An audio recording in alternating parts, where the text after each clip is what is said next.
I think this is where I want to preface the international curriculum framework and the local framework. Currently, I'm teaching the IB PYP curriculum framework that goes back to the concept of everything that we're teaching, learning, assessing is authentic. It is connected to the child and to the environment that they're living in.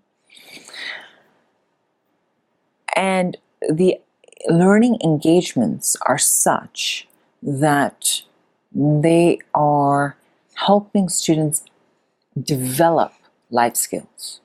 So we have no textbooks. We have, no open to page number 88 and read paragraph 2. We don't do that, So that's the PYP framework. The curriculum is then decided by the school. What are the standards they want to follow? And some schools have decided, okay, we want a mix of Australian and UK standards for our math, English, science, and it's then going to be taught in the 6 transdisciplinary themes, which is the IB PYP framework. Now, in contrast, you have the local system, which is very much textbook based and very much let's follow, exercise by exercise.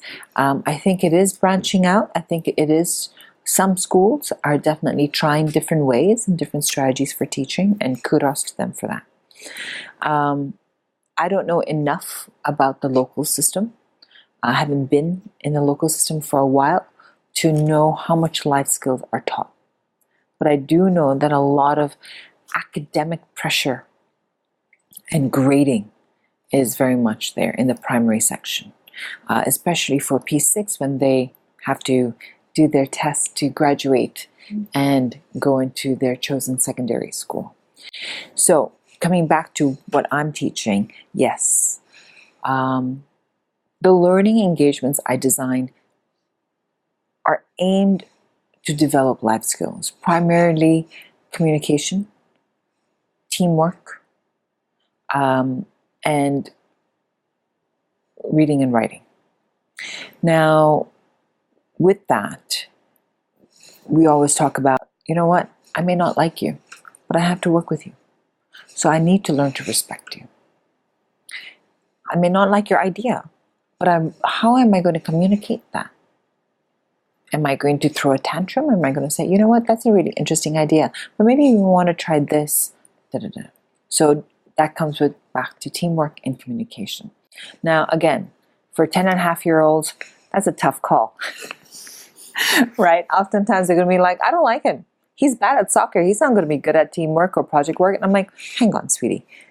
Soccer skills, fantastic. But in soccer, do you still have to work as a team? I say, yeah, because otherwise we won't hit the goal. I said, okay. So use that same concept into this project. Oh, but he's always, distracted and da-da-da-da. I said, okay. So what strategies have you seen me use that you can use with your friend? Okay, 5-minute breaks. Fantastic. Let's do that. Every 15 minutes, have a 5-minute break, have a drink of water, go to the bathroom, come back, refresh. That's what good. That strategy is old now. What's next? Okay, great. Let's take a walk around the block. Fantastic. So in terms of life skills, they learn to negotiate, they learn to talk, they learn to communicate, they learn teamwork. However, on the other side of life skills, it's not understanding that these skills are not just for this project. These skills are going to take you on to middle school, to high school, to when you work in a company or in an institution, or when you have your own company and you have to deal with the clientele. Oftentimes, students don't understand those life skills. And that's when you explicitly have to tell them, this is a life skill. That's not just for today. It's not just for tomorrow. It's actually for 10 years down the line. And they think about it. I said, why would I say 10 years down the line? We don't even know what jobs are going to be there 10 years down the line. Let's play with that. And they're like, oh yeah, you're right. So oftentimes students think, oh, we just have to do this because the teacher said so. Why do we have to do it? What's the purpose behind it? What's the teaching behind it? Is it just the writing report? How do I write a 5-paragraph report? Or is it learning how to be able to communicate an idea coherently? Where is that going to lead me? Oh, I'll be able to talk clearly. I'll be able to communicate my ideas clearly. Somebody can read my work and actually understand what I mean. Oh, I might actually get a client through the internet because they've read my work. Do you see what I'm saying? So I think life skills are right across. It's how you present it to them, for them to understand the purpose behind it and how it's going to take you to the next step. Yeah.